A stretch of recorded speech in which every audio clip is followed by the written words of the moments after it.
अंबेडकर बहाना, कांग्रेस निशाना। बीजेपी नेता ने कांग्रेस पर किया बड़ा हमला, पूछा सवाल, हुआ बवाल। बीजेपी नेता ने खोल दिए इतिहास के पन्ने, नेहरू से लेकर अंबेडकर तक पर राहुल गांधी से पूछे सवाल। वैसे तो अपने अपने हिसाब से हर कोई इस दौर में इतिहास गढ़ रहा है। ऐसे में बीजेपी के प्रदेश सह चुनाव प्रभारी राजेंद्र नाथ तिवारी ने बाबा साहब भीमराव अंबेडकर को लेकर कांग्रेस पर निशाना साधा है। राजेंद्र नाथ तिवारी ने महात्मा गांधी और जवाहरलाल नेहरू पर बड़ा आरोप लगाते हुए कहा कि इन दोनों ने डॉक्टर भीमराव अंबेडकर को आगे बढ़ने नहीं दिया, वरना 1948 में संविधान निर्माता डॉक्टर अंबेडकर को प्रधानमंत्री बनाकर उन्हें उचित सम्मान दे सकते थे। डॉक्टर अंबेडकर प्रातः स्मरणीय हैं। तत्कालीन भारत के सबसे पढ़े लिखे और अच्छी सोच वाले राष्ट्रवादी नेता के रूप में डॉक्टर अंबेडकर को याद किया जाता है। लेकिन गांधी की क्या मजबूरी थी कि उन्होंने जवाहरलाल नेहरू को आगे बढ़ाया और अंबेडकर को ढकेल दिया।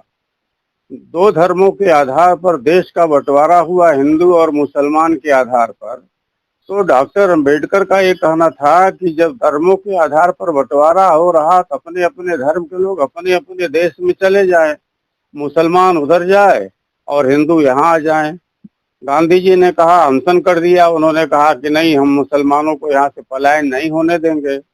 जबकि नोआखाली से और पेशावर से लाखों गाड़ियों में सेनानी पीड़ित लोग जिनकी लाशें आई, उसको देख करके भी गांधी का हृदय नहीं पिघला। मैं ये कहता हूँ कि डॉक्टर अंबेडकर को सबसे बड़ी श्रद्धांजलि आज ये होती कि वो अंबेडकर को तो मान रहा लेकिन अंबेडकर की नहीं मानता। एक कांग्रेस पार्टी पूरी देशद्रोही पार्टी है। कांग्रेस ने कभी भी देश का, समाज का भला नहीं किया।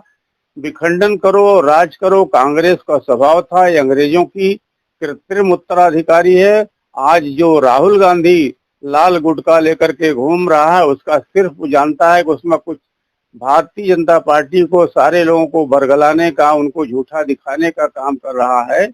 और न जाने उसके पीछे कौन अबोध बालक के पीछे कि हर प्रकार के पिछड़ा उसके दिमाग में बैठा दिया है। और सबसे बड़ी बात है कि डॉक्टर अंबेडकर की उपयोगिता तब भी थी, आज भी है और आगे भी रहेगी। तो अंबेडकर राष्ट्रवादी थे।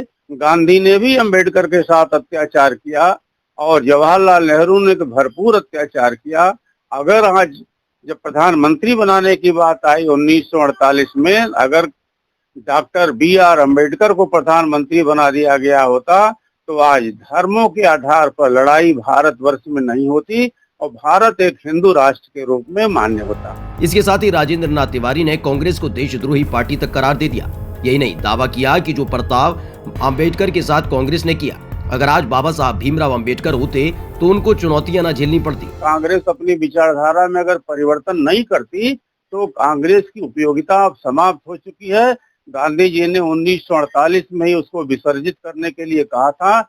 विसर्जित कांग्रेस का जो संस्करण है वो भ्रष्टाचार से, लूट से, झूठ से, खरोट से, महारानी जो अंग्रेजों की एजेंट हैं सोनिया गांधी, उनके हिसाब से देश कांग्रेस चला रहा है। लेकिन इस देश में कभी भी अब कांग्रेस के परिवारवादी राजनीति का स्वप्न टूट चुका है। जनता जान चुकी है प्रधानमंत्री बनने की 1000% संभावना अब राहुल गांधी की नहीं है। महात्मा गांधी ने देश का बंटवारा इस आधार पर कराया, पहले तो उन्होंने कहा कि हमारे लाश पर पाकिस्तान बनेगा, लेकिन जिन्ना के आधार पर, अगर जिन्ना को प्रधानमंत्री बना दिया गया होता तो उन्होंने डॉक्टर से अपने बम्बई में कमिटमेंट कराया था कि मुझे कैंसर हुआ, मैं 6 महीने से ज्यादा जिंदा नहीं रहूंगा। अगर मैं जिंदा पता चल गया लोगों को तो मुझे प्रधानमंत्री बना देंगे और भारत का बंटवारा नहीं होगा। जिन्ना भी उस समय ये बात कहे थे, लेकिन बाद में पता चला। लेकिन मैं जिन्ना को भी मैं दोष नहीं दे सकता, सारा दोष महात्मा गांधी का है। आपने कहा कि रामराज तभी आएगा देश में तो कांग्रेस है ही नहीं। अब कांग्रेस परिवारवाद तक सिमट करके रह गई है। उसको कहीं रोल नहीं है, कोई विचार नहीं, कोई व्यवहार नहीं। अल्पसंख्यकों को और आदिवासियों को, गिरिवासियों को शोषण करके भारतीय जनता पार्टी के खिलाफ उसका करके काम कर रही है। लेकिन देश में वो सब चीजें अब समाप्त हो चुकी हैं। नरेंद्र मोदी इस देश के प्रधानमंत्री हैं। आगे राष्ट्रवादी विचारधारा के आधार पर इस देश में काम होगा और विचारधाराओं का लड़ाई संघर्ष तो जारी रहेगा। लेकिन देश स्वाभाविक रूप से राष्ट्रवादी विचारधारा, शंकर विष्णु और राम कृष्ण का देश है। यह देश में जिन्ना को कैसे पन पाएंगे हम तो चाहते हैं कि देश का दोनों भारत एक हो जाए, लेकिन आज कल्पना करिए कि अगर पाकिस्तान यहाँ आ गया तो आतंकवाद कितना बढ़ जाएगा।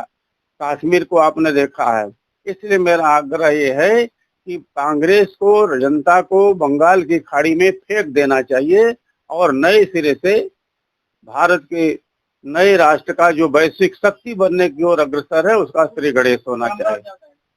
रामराज आने की कल्पना नहीं मैं कर सकता, लेकिन मैं ये चाहता हूं कि हर हालत में कांग्रेस के बिना, कांग्रेस अगर नहीं रहेगी तो देश में सुचिता की राजनीति होगी, परस्पर धोखेबाजी नहीं होगी। नोटों की गड्डी आपने भी 2 दिन पहले देखा है कि 2 लाख रुपया एक कांग्रेस के सबसे बड़े नेता के पास से मिला है। ये सब चीजें समाप्त हो जाएंगी। कांग्रेस देश को धोखा दे रही है, वंचिका दे रही है, और कांग्रेस नहीं रहेगी तो समझ लीजिए कि इस देश में सभी लोग हिमालयम समारभ्य यावद इंदु सरोवरम, सब एक दूसरे से, कश्मीर से कन्याकुमारी और कामरूप से कच्छ तक सब भारत एक रहेगा और अखंड रहेगा। और मोदी के नेतृत्व में वैश्विक शक्ति बनने की ओर, $5 ट्रिलियन की व्यवस्था की ओर अग्रसर है। यही नहीं, बाबा साहब अम्बेडकर के नाम पर बीजेपी नेता दलित वोट बैंक की सियासत करते भी नजर आए। यहाँ एक तरफ अम्बेडकर के अपमान को दलितों का अपमान बताया, तो वहीं राहुल गांधी पर दलित वोट बैंक की सियासत करने का भी आरोप लगाया। स्पेशल डेस्क, स्काई न्यूज, नया भारत।